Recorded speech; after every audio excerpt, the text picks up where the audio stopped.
Do you have any personal experience with being bullied or teased? Yeah, in middle school, I was in theater. I was I was a theater kid. People would call it like gay. Even if I was gay, which I'm not, but it's like even if I was, how would my sexual orientation affect you in the slightest? Now that gays become a slur, it's just another hateful thing that people can say to hurt a person, even though it really shouldn't be. I've been made fun of in school for a lot of things, called gay, short, stupid, ugly. Racist remarks sometimes.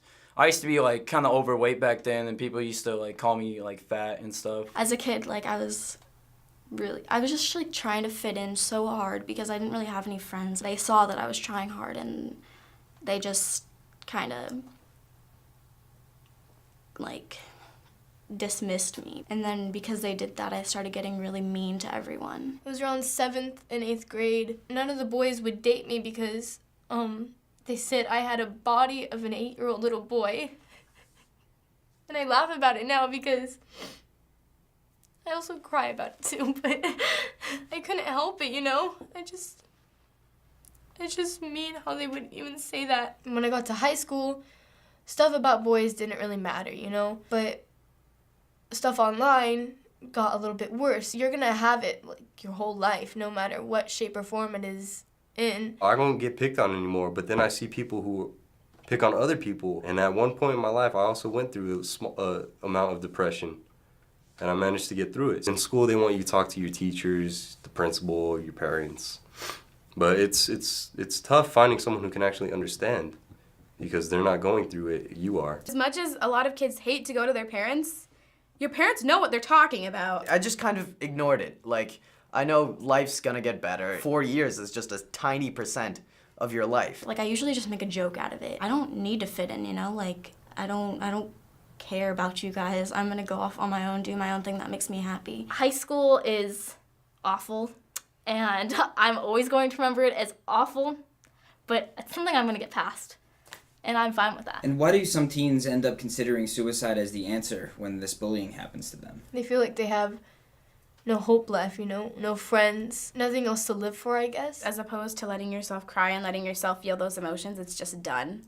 You can just end it yourself. This is, you know, the biggest majority of their life. It's all they remember, and they think their life is never going to get better because this is all they know. So they end it. With the internet, posts on Facebook, Twitter, anything, it gets around. It will start at the school, it will spread through the school, then it will go to the internet, and it will spread to everybody. When people like say things just like out loud, like people will eventually forget about it, but if it's on the internet, like so many people see it so fast. It just stacks on top of each other and it doesn't go away. And then they try and talk to adults about it, and then the adults just try to brush it off like nothing's really wrong, so they feel like there's no hope. Bullying should be something presented in Congress. If we treated it like we treat drugs or alcohol, it would be so much different. When it comes to the internet, how can kids and parents help each other make the situation better? I think the most important thing is that kids and teens need to tell their parents when they get bullied, because the parents can do something about it. Parents could like get more involved and like actually like make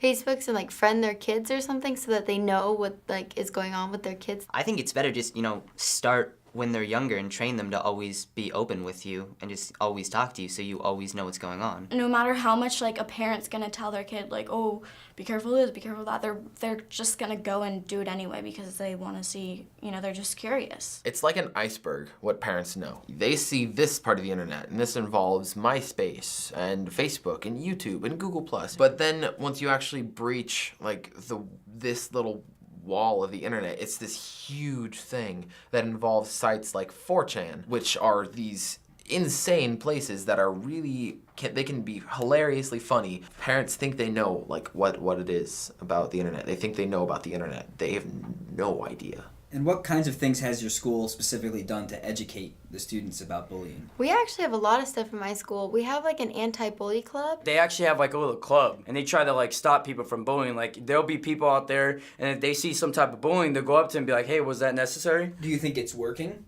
Not really, because I'm getting made fun of till this day. And what would you say to someone who is being bullied or considering suicide who might be watching this? This is so cliche, but it does really get better. Tupac said a great thing. He said you got to keep your head up. Stay strong. It's okay. Like I know it seems like it's the end of the world. Katy Perry says in that song, "After a hurricane, there's always a rainbow." Honestly, you can get through it. When it comes down to it, you're in charge of who you are and what you do, not them. You need to tell someone if you are feeling that way. Everyone goes through this. And I mean everyone goes through bullies. So don't feel like you're the only one out there. Set a goal and make it a long-term goal or something that you look forward to. Like, there's so many beautiful moments in life. This is just a tiny period of your life, and you have so much to live for. It's amazing. If I let that bully get a hold of me, then I wouldn't be 3,000 miles across the country filming with the Fine Brothers on Teens React. Believe in yourself and everything will go fine. Suicide is not the answer, because even if you feel like there's nothing for you to live for anymore, there always is. It'll be okay.